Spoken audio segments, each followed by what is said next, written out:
안녕하십니까. 수요일 아침 여수 MBC 뉴스투데이입니다.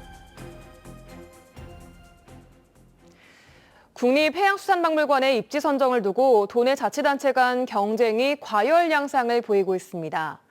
오는 17일쯤 대상지가 최종 발표될 예정인데 전남도가 공정한 입지 선정을 약속하고 있는데도 후유증이 적지 않을 것으로 보입니다. 김주희 기자가 보도합니다.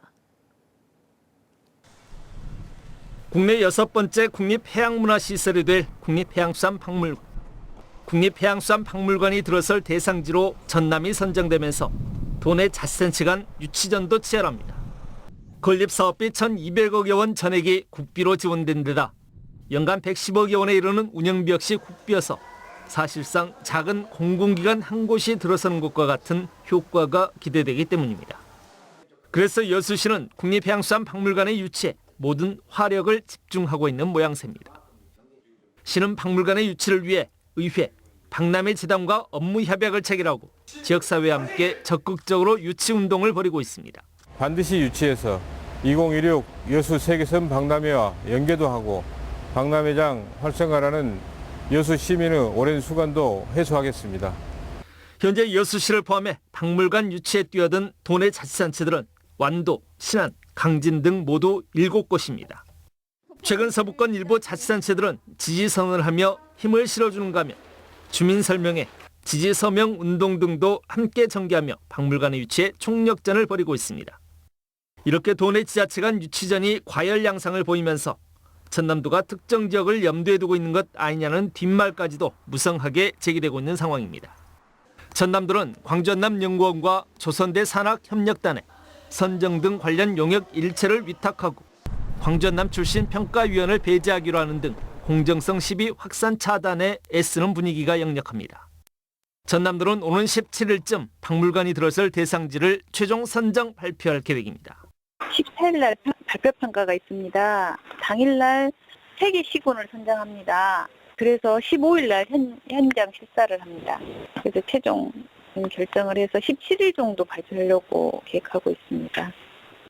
국립해양수산박물관이 들어설 대상지로 어느 지자체가 선정되건 치열한 지자체 간 경쟁만큼이나 이후 후유증 역시 적지 않을 것으로 보입니다. MBC 뉴스 김주희입니다. 지난해 산 쌀 재고로 인한 농협의 손실이 2,700억 원에 이른 것으로 추산된 가운데 정부가 정책 실패를 인정하고 이를 배상해야 한다는 주장이 제기됐습니다. 국회 서삼석 의원은 양곡관리법에 수급 안정을 위한 선제적인 조치를 명문화했는데도 농림부가 초과 생산량에 대한 시장 격리 시기를 놓치고 최저가 입찰 방식의 공매도로 쌀값 폭락을 부추겼다고 비판했습니다. 또 근본적인 대안으로 2020년 폐지된 변동직불제의 빈틈을 메꿀 쌀 농가 피해 보상 대책을 마련해야 한다고 주장했습니다. 구흥군의회가 쌀값 폭락에 따른 정부의 대책을 강력하게 촉구했습니다.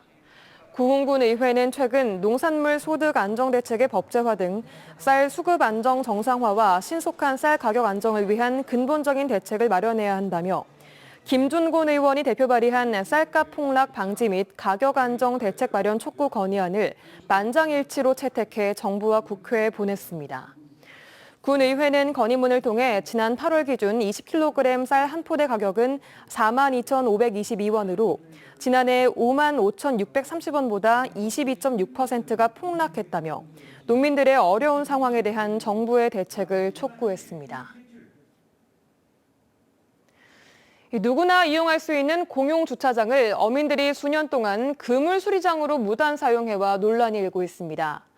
최근 행정기관으로부터 정식 사용 허가를 받긴 했지만 이용객들은 악취 등의 문제를 지적하고 있습니다. 보도에 김단비 기자입니다. 여수수역 공판장 옆 주차장입니다. 곳곳에 펼쳐진 그물들이 눈에 들어옵니다. 보시는 것처럼 주차장 한가운데를 가로질러 그물들이 길게 늘어져 있습니다. 안강망협회 어민들이 그물을 수리하는 공간으로 주차장을 사용하고 있는 겁니다. 해당 주차장은 여수지방해양수산청 부지로 여수시가 관리하는 엄연한 공용공간입니다. 이용객들은 악취 등의 피해를 호소합니다. 그물에서 나오는 악취도 있고, 재료의 그물을 이제 물을 갖다 피워놓고 있으니까 쉽게 말해서 탈이나 이런 것이 많이 발생해요. 어민들이 사용하고 있는 면적은 주차장 전체 부지의 절반인 3,000제곱미터. 10여 척의 어선수에 비해 사용 면적이 너무 넓다는 지적도 나옵니다. 지금 척수가 줄어졌는데 옛날 숫자가 많았을 때 범위를 차지하게 하면은 안 되죠. 어민들은 수년 동안 무단으로 주차장을 사용해왔던 것으로 확인됐습니다. 오랜 관행이었고 행정기관도 암묵적으로 동의했다는 게 어민들의 입장입니다. 하지만 민원이 잇따르자 지난달에서야 행정기관으로부터 정식으로 사용 허가를 받았습니다. 그 안에 가운데 펜스도 시에서 다 이렇게 해준 것이고, 예. 그 말씀 지금까지 그래 왔으니까, 예. 단지 이번에 그 민원으로 인해서 여수시는 1년 단위로 허가를 내주고 관리가 허술한 경우 허가를 취소하기로 했습니다. 허가 이유에 대해서는 국동항 내 어민들의 작업 공간이 마땅치 않고 주차 공간이 부족하지 않았다고 설명했습니다. 주차장 사용 허가 기간은 내년 9월 26일까지. 무단 사용 논란은 일단락됐지만 악취 등 남은 문제는 주차장을 사용하는 어민과 감독기관의 손에 달렸습니다. MBC 뉴스 김담입니다. 제74주기 여순사건 합동추념식을 앞두고 광양과 여수, 순천 등 6개 시군과 여순사건 유족회가 국가 지원 확대와 희생자 명예회복을 위한 공동 건의문을 대통령실과 국회에 전달했습니다. 건의문에는 여순 사건에 대한 정부와 정부의 관심과 함께 합동추념식에 대통령, 국회의장, 국회 여야 대표 등이 참석해달라는 내용이 담겼습니다. 합동추념식은 오는 19일 광양 중동 광양시민광장에서 열리며 유족의 애환을 위로하고 희생자의 넋을 기리는 다양한 행사가 마련됩니다. 경전선 순천 도심 통과 문제 관련해 우회 노선 쪽으로 원점에서 재검토될 수 있다고 노관규 순천시장이 언급해 관심이 모아지고 있습니다. 노 시장은 어제 취임 100일 기자회견에서 순천 도심 통과는 전 정권 때 결정된 일로 원점 재검토는 대통령의 결심만 남았다며 윤 대통령이 관심을 표한 만큼 조심스럽게 우회 결정을 기대하고 있다고 밝혔습니다. 노 시장은 특히 이는 이미 전임 시장 때부터 논란이 됐던 일이고 시민들이 반대 의사를 분명히 했지만 묵살됐다며 정권과 시장이 바뀌면서 분위기가 달라졌다고 강조해 도심 통과 철회 가능성을 강하게 시사했습니다. 우크라이나를 침공한 러시아가 강제 동원령을 내리면서 러시아에 사는 고려인들도 징집 대상이 되고 있는데요. 징집 대상이 된 자녀를 둔 광주의 고려인 마을 주민들의 가슴은 타들어가고 있습니다. 임지은 기자의 보도입니다. 11년 전 우즈베키스탄에서 한국으로 들어와 광주 고려인 마을에 정착한 김 씨가 러시아에 있는 아들과 주고받은 메시지를 바라봅니다. 러시아 정부가 우크라이나와 전쟁을 위해 군 동원령을 선포하면서 고려인들까지 징집 대상에 포함되고 있기 때문입니다. 전쟁터로 내몰릴 수 있는 아들을 러시아에 둔 아버지가 할 수 있는 일은 기도뿐입니다. Мои дети хорошо жили, чтобы мои внучки хорошо, нормально ходили в школу, чтобы все было. 러시아가 선포한 동원령에 고려인이 징집되면 이미 우크라이나 군으로 참전한 고려인들과는 동포끼리 서로 총을 겨눠야 하는 상황입니다. 광주 고려인 마을의 지원을 받아 올해까지 400명이 넘는 동포들이 한국으로 들어올 예정인데 가족과 친구들이 점차 군에 동원되고 있어 입국에 어려움을 겪고 있다고 고려인들은 말합니다. 지금 이렇게 전쟁에도 이렇게 같이 나와야 돼요. 우리 고려인들이 친척들도 많고 그리고 친구들이 많아요. 그쪽에서 걱정되고 있어요, 다.